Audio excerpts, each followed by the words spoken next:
May 15, 1945. The village of Taungdaw, Burma. The monsoon rains have turned the ground into a quagmire, the air thick with humidity and the lingering scent of decay. In Europe, the guns have fallen silent. The Third Reich lies in ashes.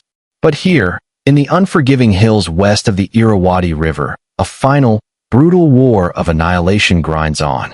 The British 14th Army, the Forgotten Army, is in relentless pursuit of the shattered remnants of the Japanese 28th Army.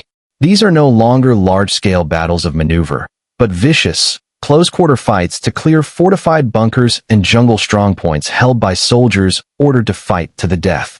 It is a war of platoons and sections, a war where individual courage can decide the fate of a company, a battle, even a campaign. Tonight, on a nondescript knoll ahead of the main line, 3 men from the 2nd Battalion, 7th Gurkha Rifles stand sentinel in a forward-listening post. Their names, Lachhiman Gurung, Sher Bahadur Thapa, and Mambahadur Rai. They are the tripwire. They are the alarm. And as the clock ticks past midnight, a force of over 200 Japanese infantry begins to move silently through the dripping jungle, surrounding their isolated position. What happens over the next 4 hours will defy all military logic, challenge all understanding of human endurance, and carve a legend so profound that even the enemy would later speak of it with a shuddering awe. This is not just the story of a battle. This is the story of how one man, broken and bleeding, opened a path through 200 enemies not with an army, but with a single, unyielding rifle. How is such a feat even possible? What forged a spirit of such unconquerable resolve? The answers lie in the darkness of a Burmese trench, where the line between a man and a force of nature blurred forever.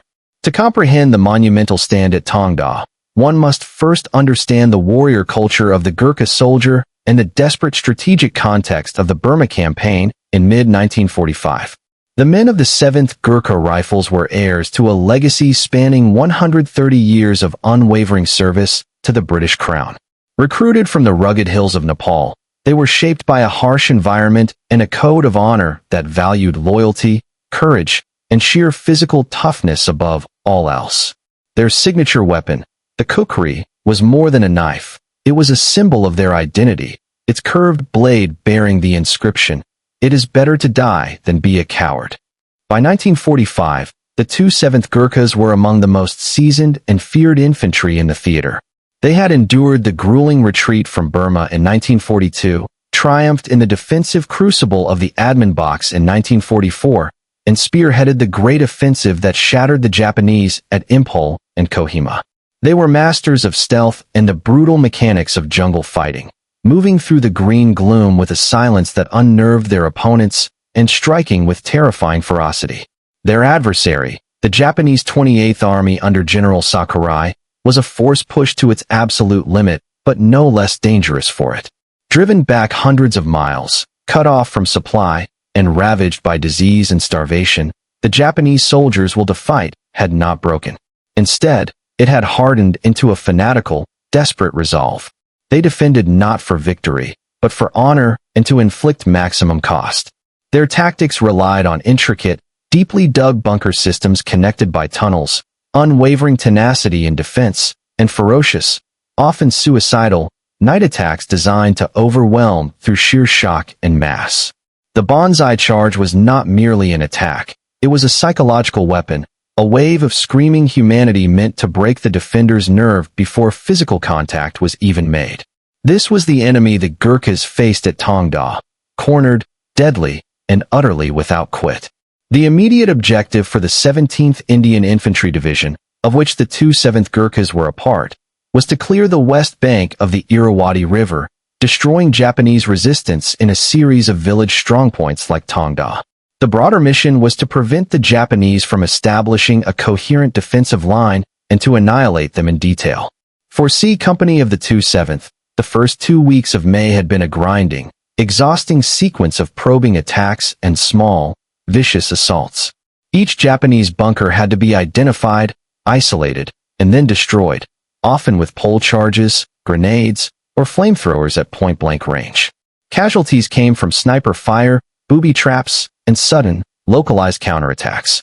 The men lived in a state of perpetual damp, their uniforms rotting, their bodies wearied by dysentery and the constant, gnawing tension of close combat. Among these men was Rifleman Lachhiman Gurung, a 26-year-old from the village of Dakani in the Tanahu district of Nepal. He was, by all accounts, the epitome of the quiet, unassuming Gurkha rifleman. He was not an officer or a non-commissioned officer seeking glory. He was a Jawan, a soldier. His world was defined by the bonds of his 7-man section, the reliable weight of his .303 Lee Enfield rifle, and the sacred trust of his kukri. He spoke little, obeyed orders instantly, and was known for a steady, calm demeanor that inspired confidence in his comrades. In the hierarchy of the battalion, he was one man among hundreds. But the calculus of war was about to place him at the very center of the universe, with the fate of his company resting solely on his shattered shoulders. On the evening of May 12th, Major John Grimshaw, the commander of C Company, faced a difficult decision.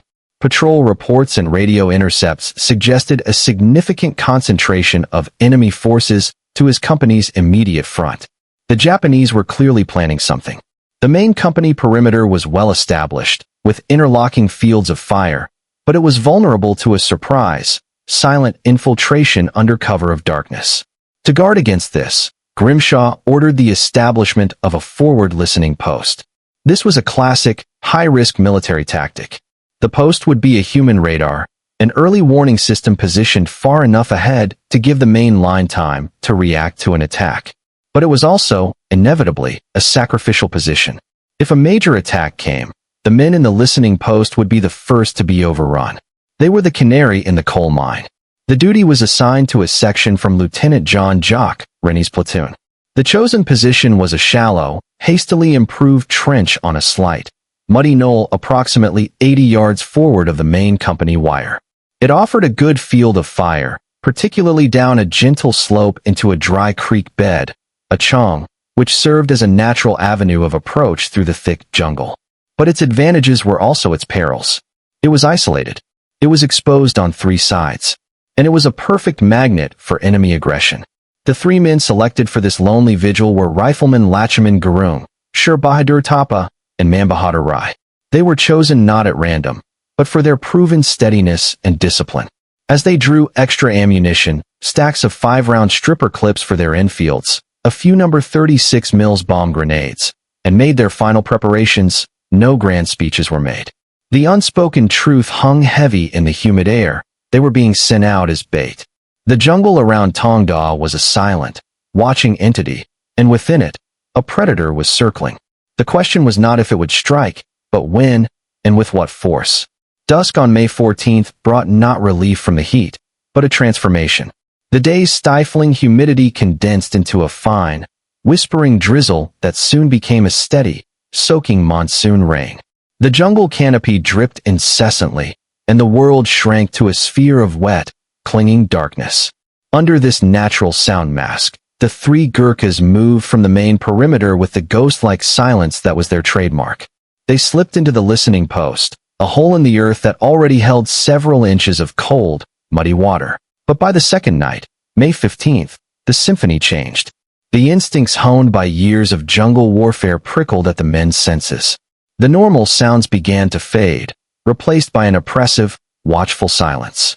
This was the most ominous sign of all, the jungle silence, a classic indicator that a large number of men were holding position nearby, their presence frightening away the wildlife. Rifleman Mambahadur Rai, on sentry duty, strained his eyes and ears against the black void. He saw nothing, but he heard, not the rain, but something beneath it, a soft, scraping of equipment against a tree. The faint, wet squelch of a boot sinking into mud, hastily withdrawn. A muted cough, instantly suppressed. The sounds came not from one bearing, but from several, to the front along the chong, from the right flank, even from the left rear. They were being surrounded.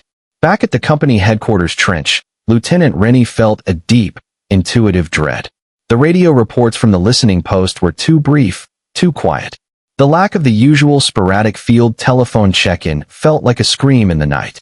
He contacted Major Grimshaw, his voice tight with urgency over the field telephone. "Sir, request permission to either reinforce the LP or pull it back. The silence is wrong." Grimshaw, weighing the need for warning against the risk to a relief party moving in the pitch black, made the hard command decision. Negative, Jock. They stay. We need that warning. Stand to your men and be ready. The order was logical, cold, and final. The 3 men in the forward trench were on their own. The tension in the listening post was now a physical thing, a wire drawn taut to the point of snapping. The rain provided a percussive backdrop to the creeping terror. At 0030 hours, the signs became undeniable. A new scent, alien and menacing, drifted on the damp air. The smell of Japanese military-issue tobacco and the faint, oily odor of rifle grease. The enemy was not just near. They were right there, likely within throwing distance, moving with an almost supernatural quiet. Gurung, Tapa, and Rai now faced the soldiers' ultimate psychological trial, waiting for an attack they knew was coming, from an enemy they could not see, in overwhelming numbers. They checked their weapons one last time, fixed bayonets, and positioned their grenades for easy access. The only thing left to do was to hold their breath and pray that their fire would be enough to buy the company those precious minutes to prepare. The assault began not with a scream, but with the deadly, arcing flight of hand grenades. At precisely 0045 hours, the darkness was ripped apart by the first explosions. The Japanese, having achieved near total encirclement, initiated their attack not with a mass charge, but with a concentrated bombardment of Type 97 and Type 99 fragmentation grenades. Dozens of iron spheres, pulled from canvas pouches and launched with underhand throws, sailed towards the small knoll. The goal was not pinpoint accuracy, but saturation, to stun, wound, and kill the defenders before the infantry even moved. In the trench, the world dissolved into noise, light, and flying earth. The 3 Gurkhas pressed themselves into the mud as blasts concussed the air around them. Shrapnel whizzed and tore at the sandbags. This was the softening up, the prelude to the main event. And the main event was a force of between 200 and 300 men from the Japanese 54th Regiment, now rising from their concealment in the Chong and the jungle perimeter, their bayonets fixed, their officers' swords drawn, preparing to drown one isolated trench in a tidal wave of flesh and steel. In the first, chaotic seconds of the grenade barrage, Lachhiman Gurung's training and reflexes took over. One grenade thudded onto the parapet, rolling perilously close to the trench's edge. Without conscious thought, his hand shot out, grabbed the segmented metal sphere, and hurled it back into the direction it came from. It exploded in the air before it hit the ground. Almost immediately, a second grenade followed. Again, in a motion-blurring speed with fatal calm, he snatched it and threw it back, the detonation punctuated by a sharp cry from the darkness. But the Japanese infantrymen were skilled and adaptive. They had seen the grenades being returned. The third grenade was a trap, thrown not in isolation, but in a pair. As Gurung was turned, dealing with one threat, the second grenade landed directly at his feet in the watery bottom of the trench. There was no time for a heroic catch. No time for a warning shout. The explosion within the confined, earthen walls was cataclysmic. The flash was blinding, a sunburst in a hole. The roar was not external but all-consuming, a physical pressure that crushed the air from their lungs. A storm of jagged steel fragments, dirt, and splintered wood filled the space. When the smoke and debris settled, the tactical situation had been rendered irrelevant. What remained was a simple, horrifying tableau of survival and sacrifice. Rifleman Sher Bahadur Tapa, positioned closest to the blast's epicenter, had been killed instantly. His body was torn by multiple shrapnel wounds, his weapon flung from his grasp. Rifleman Bahadur Rai was grievously, perhaps mortally, wounded. A large piece of shrapnel had ripped into his shoulder and neck, severing arteries and shattering bone.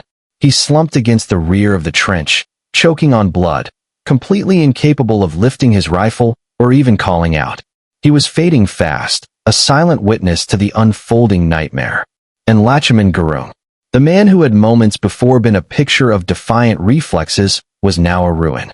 The grenade that detonated at his feet had done its gruesome work with horrific efficiency. His right hand, the hand that had just saved his comrades twice, was all but obliterated.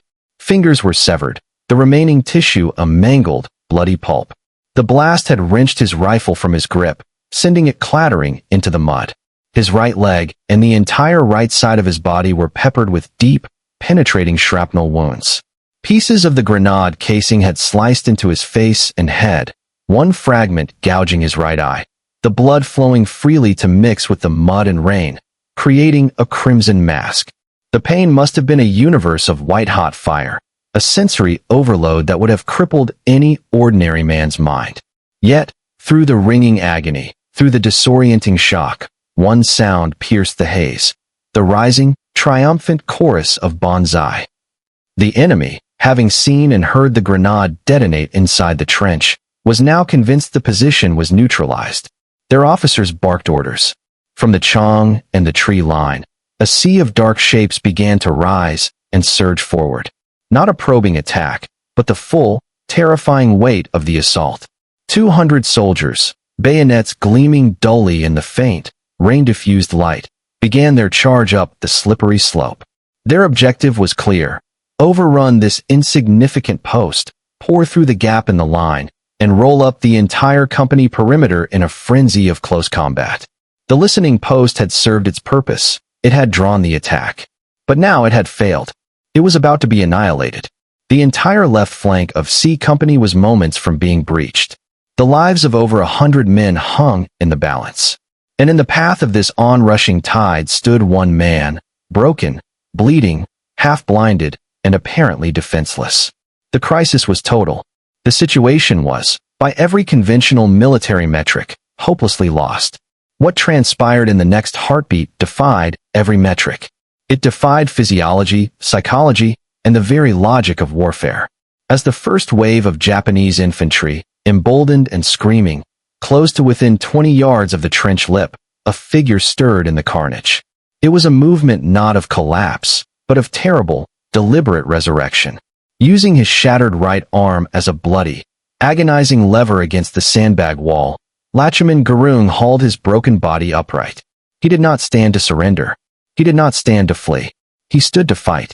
His mind, cutting through the fog of pain with a razor-sharp clarity born of absolute duty, processed his situation with a chilling calculus. First, his comrade. With his left hand, he reached down and dragged the limp, bleeding form of Mambahadur Rai deeper into the relative safety of the trench's corner. Then, his weapon.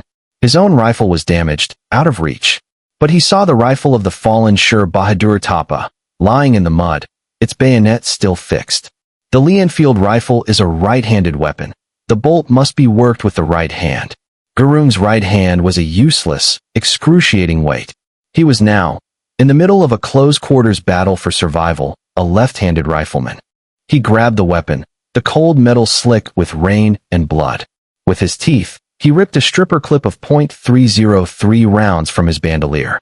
He fumbled, the cartridges slippery, his left hand uncoordinated for this task. He forced them into the magazine, one by agonizing one.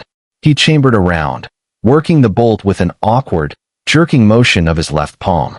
The first enemy soldier, a sergeant wielding a pistol and leading the charge, was now just 10 yards away, his face a contorted mask of battle rage.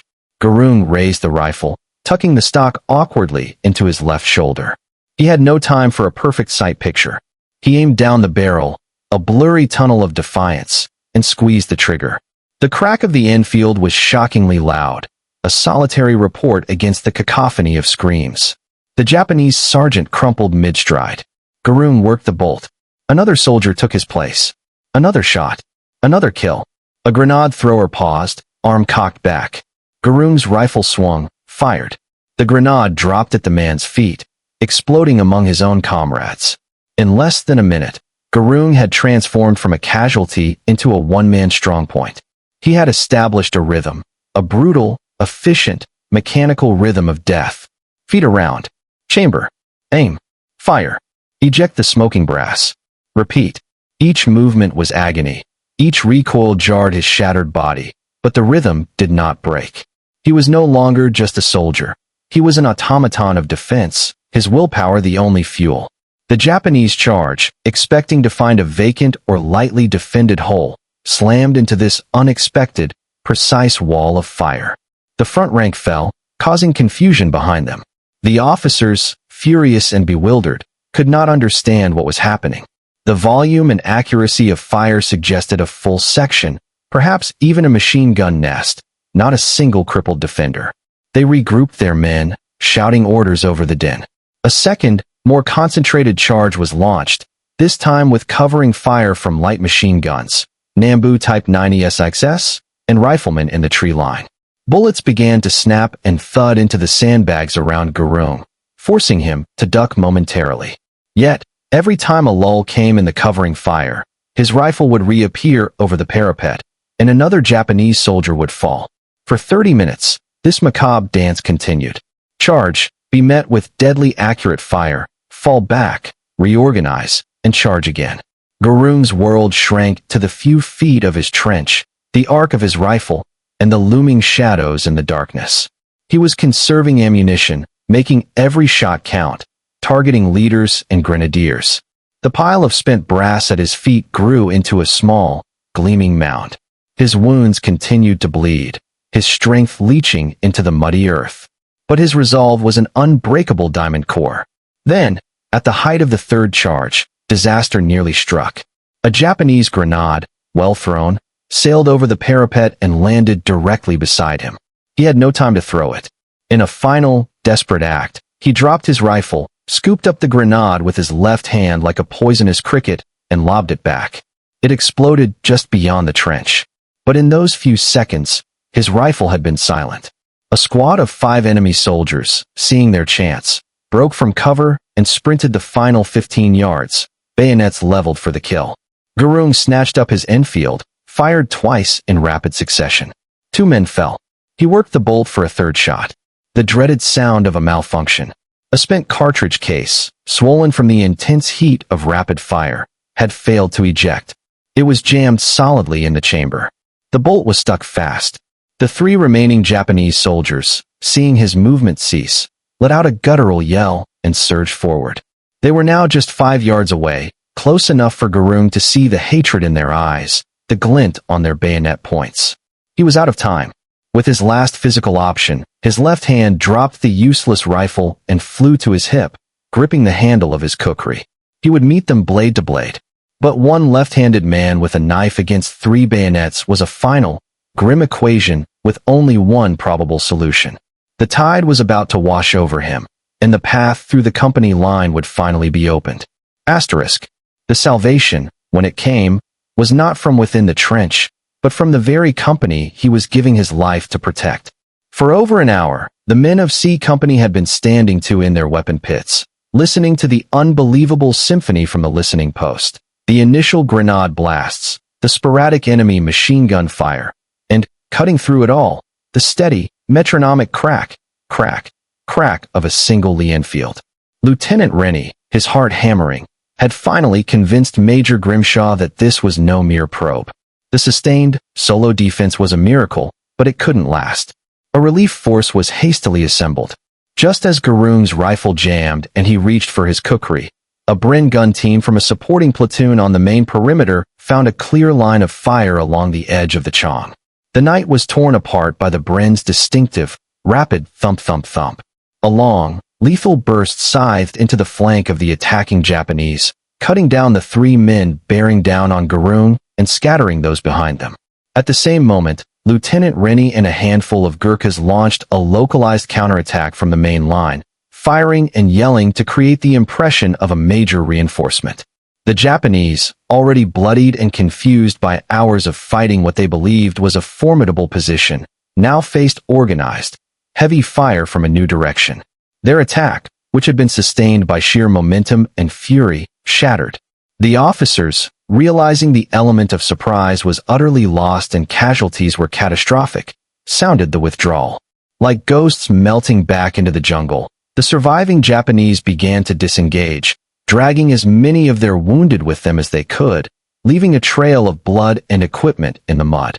The firing died away, replaced once more by the sound of rain and the moans of the dying strewn across the slope. It was not until the first gray, watery light of dawn seeped through the monsoon clouds that the full, horrific scale of the defense became visible. The scene that greeted Lieutenant Rennie and the relief party was one of apocalyptic slaughter and sublime heroism.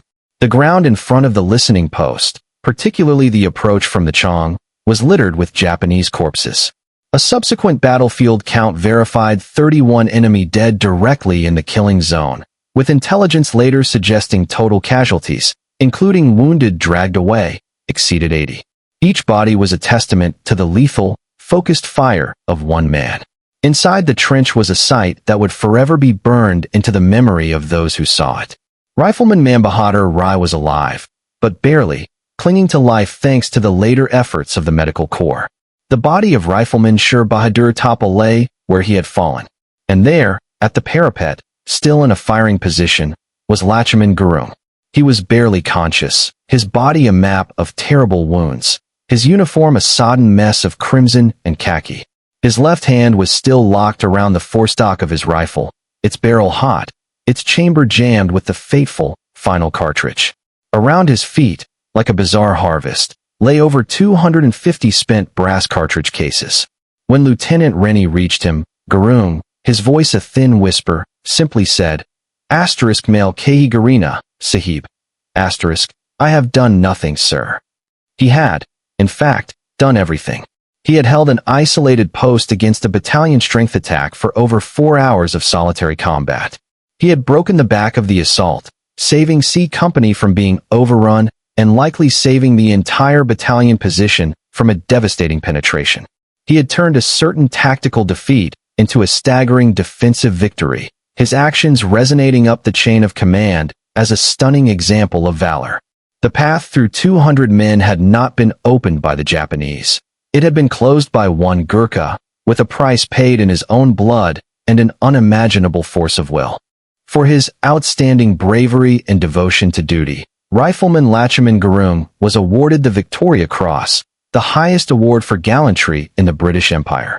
His citation in the London Gazette is a masterpiece of military understatement, detailing the grim facts before concluding, Rifleman Lachhiman Gurung was himself wounded, but he defended his post single-handed for 4 hours, killing and wounding a large number of the enemy. His magnificent defense was the main factor in the failure of the enemy's attack. Evacuated, he survived his wounds but lost his right hand and the sight in his right eye. He returned to Nepal a national hero, yet remained a humble man, embodying the quiet dignity of his service until his passing in 2010. The legacy of Taungdaw transcends the tactical victory of a single company on a forgotten Burmese hill. It stands as an eternal monument to the extreme limits of human courage. It asks profound and unsettling questions. Where does such spirit come from? Is it the product of culture and training, or does it lie dormant within us all, awaiting the ultimate test? Lachhiman Gurung's stand was the ultimate expression of the soldier's compact, to hold the line, regardless of cost. In a modern age of remote warfare and technological disparity, his story screams a timeless, visceral truth that the determined will of one resolute human being, armed with nothing more than a rifle and an unbreakable sense of duty, can alter the course of events and carve a legend that echoes through history. He proved that the strongest fortification is not made of concrete or steel, but of flesh, spirit, and an unwavering heart. The story of Lachhiman Gurung forces us to look into that dark, muddy trench and confront the very essence of courage. But his was not the only impossible stand of the Second World War. What other stories of solitary defiance have been lost to time, buried in the archives or the memories of fading veterans? From the snows of Stalingrad to the sands of North Africa, from the hedgerows of Normandy to the islands of the Pacific, individuals were pushed to their absolute limits. Who were these men and women? What did they see in their final, desperate moments? And what can their extraordinary sacrifices teach us about the capacity of the human spirit? If you believe these stories deserve to be remembered, to be told with the respect and depth they command, then your search ends here. Subscribe to WWII Records Maker and hit the notification bell. Join our community as we delve into the archives, analyze the strategies, and most importantly, honor the individuals who faced the abyss and stood firm. We are just beginning to scratch the surface of history's greatest drama. The next legendary stand, the next forgotten hero, is just one video away. What will we uncover together?